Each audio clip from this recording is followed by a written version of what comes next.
Davis from Bubba Hotep. Yeah. Ossie Davis's first movie was 1945.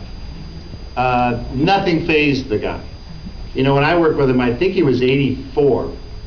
And the first scene we had with him, okay, Ossie, you're face down on the floor here. He went, oh, okay. Just laid down, face forward. This is a guy who's won numerous awards, president awards, this and that. And every day I kept going, Ossie, what? Why are you here? Why are you in this movie? He kept going, my grandchildren told me to do it.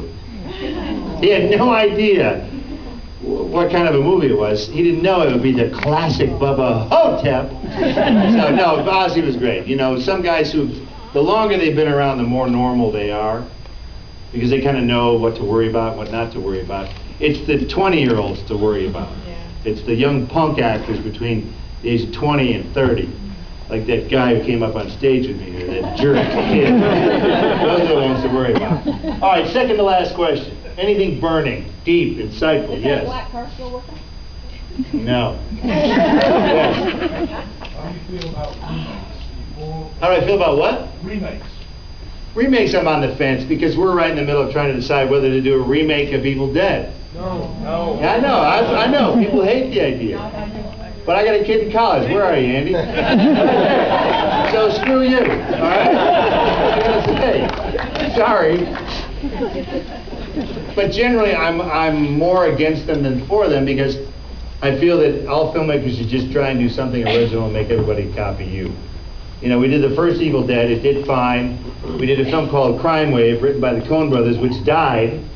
And we went, let's make another Evil Dead movie. Evil Dead 2 was born, which is a lot of people, it's their favorite of the trilogy. And we made another couple of movies, which I'm sure died, and then we went, Army of Darkness, yeah. So there's a reality with movies of, you know, making a living versus making stuff that's creative, and hopefully you can do both.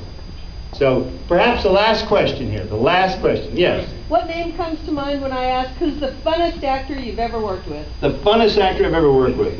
The most fun, the most entertaining. What name comes That's first? tough, because entertaining actors sometimes are not the good ones. They tell stories on set. Oh yeah, then I was shooting this movie, and then they suck because they don't know their lines. They're telling stories all the time. Jennifer Jason Leigh. Oh really? In the Hudsucker Proxy, she had 1 million lines of dialogue. 1 million. And she knew them 6 months before we shot. We rehearsed. The Coen brothers like to rehearse.